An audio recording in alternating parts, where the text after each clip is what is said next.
देवी सर्वभूतेषु विष्णुमायेति शब्दिता नमस्तस्यै नमस्तस्यै नमस्तस्यै नमो नमः।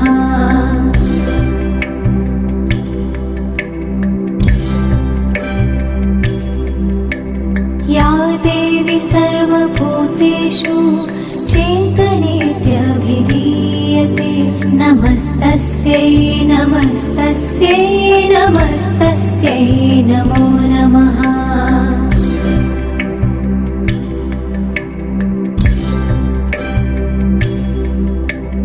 या देवी सर्वभूतेषु बुद्धिरूपेण संस्थिता नमस्तस्यै नमस्तस्यै नमस्तस्यै नमो नमः।